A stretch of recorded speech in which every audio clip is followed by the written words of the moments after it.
Hi friends, आपका एक बार फिर से स्वागत है हमारे इस पेज पर।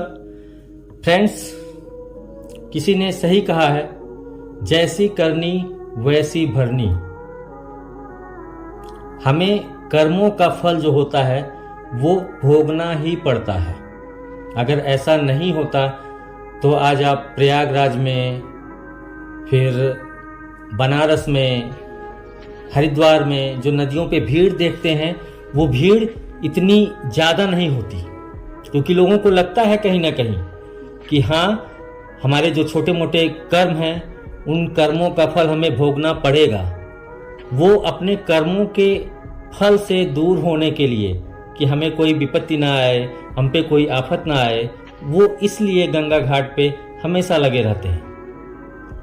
फ्रेंड्स, आपने रावण की कहानी तो सुनी होगी और ये भी सुना होगा कि राजा राम ने, जो अयोध्या के राजा थे, राजकुमार थे, उन्होंने रावण का वध किया।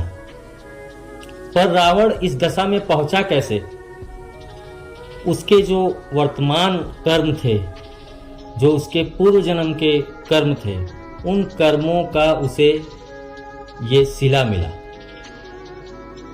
तो आज हम आपके लिए जो छोटी सी कहानी लेकर आए हैं, उस कहानी में हम आपको बताएंगे कि किस तरीके से रावण राम से लड़ने के लिए आतुर हुआ, उसके पीछे क्या कारण था। और ये रामायण से थोड़ा सा पीछे हटके हमें जाना पड़ेगा, तब हम जान पाएंगे कि आखिर रावण आतुर क्यों हुआ राम से युद्ध करने के लिए। तो कहानी कुछ ऐसी है फ्रेंड्स।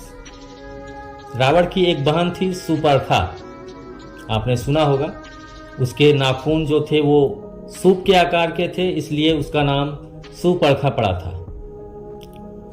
उस समय वो एक व्यक्ति था जो राजा जयी, एक राजा थे, उनके राज्य का वो सेनापति था। उसका नाम था विद्युत जीवा। वो सुपर्खा उनसे प्यार करती थी और उस विद्युत जीवा से वो शादी करना चाहती थी। और सुपर्खा ने रावण से ये बताया बात कि मैं विद्युत जीवा से शादी करना चाहती हूँ।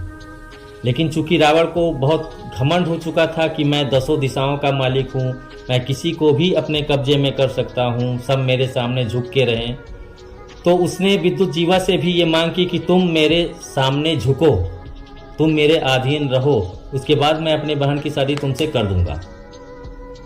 लेकिन विद्युत जीवा जो था वो भी थोड़ा हाठी था, वो माना नहीं और उसने कहा कि मैं आपके सामने झुकूंगा नहीं, आप शादी करिए या ना करिए। यही रावण सुन के आग बबूला हो गया और एक दिन राजा जय के राज्य पे रावण ने आक्रमण कर दिया, क्योंकि वो जानता था कि वो सेनापति है उस राज्य का, तो सामने आएगा ही और उसे मार दूंगा। और ठीक वैसा ही हुआ जैसा रावण ने सोचा था। राजा जय के राज्य पे जब उसने आक्रमण किया तो विद्युत जीवा सामने आया, सेनापति था ही, और रावण ने उसको मार दिया।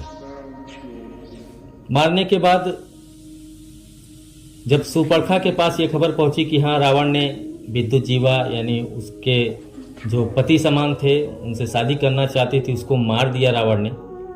लेकिन सुपर्खा ये सुन के भी कर क्या सकती थी, क्योंकि वो तो रावण बहुत ज्ञानी भी था, रावण के पास बहुत सारी शक्तियां भी थी, सुपर्खा के बस में कुछ नहीं था। कुछ दिन वो लंका में रही और लंका में रहने के बाद उन्होंने लंका छोड़कर, सुपर्खा ने सोचा कि मैं जंगलों में चली जाती हूँ। उसका मन नहीं लगा, वो जंगलों में चली गई। और बाद में जंगलों में रहते रहते कुछ समय बाद ऐसा हुआ कि राम, लक्ष्मण और माता सीता जंगल में आए वनवास के लिए। तो जब सुपर्खा को पता चला कि हाँ, रावण से भी ज़्यादा कोई ताकतवर, कोई शक्तिशाली जंगल में रहने आया है, तो वो ऐसा नहीं कि राम से या लक्ष्मण से शादी के लिए वहाँ गई। वो केवल यही चाहती थी कि किसी तरीके से रावण से राम की मुलाकात बैर के रूप में करा दी जाए। तो वो जाके राम से कहती है कि मैं आपसे शादी करना चाहती हूँ। प्रभु श्री राम इनकार कर देते हैं। फिर लक्ष्मण से कहती है कि मैं शादी करना चाहती हूँ किसी भी तरीके से, वो भी इनकार कर देते हैं। फिर वो जानबूझ के माता सीता के ऊपर हमला करती है और हमला करते ही तुरंत प्रभु श्री राम सुपर्खा के नाक काट देते हैं। और नाक काटने के बाद वो दौड़ी सीधे लंका में जाती है रावण के दरबार में और कहती है, तुम यहाँ बैठे हो?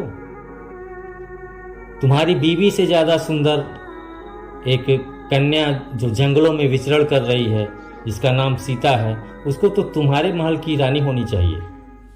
वो तो तुम्हारे महल की शोभा के लिए बनी है और तुमसे भी ज़्यादा बहादुर उसका पति है, क्यों नहीं उसको जाके लाते यहाँ? मुझे तो तुम पर धिक्कार है कि तुम ये कर नहीं पाए अब तक।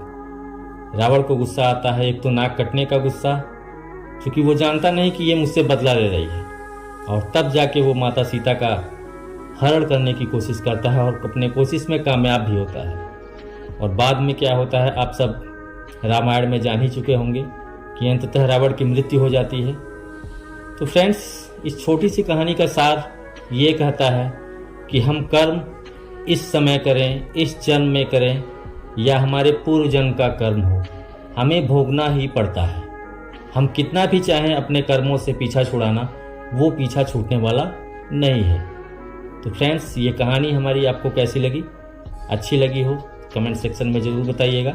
और अगर आप हमारे चैनल पर नए हैं तो हमारे चैनल को सब्सक्राइब और लाइक ज़रूर करिएगा। तब तक के लिए आपसे विदा चाहता हूँ। Thank you. Have a nice day.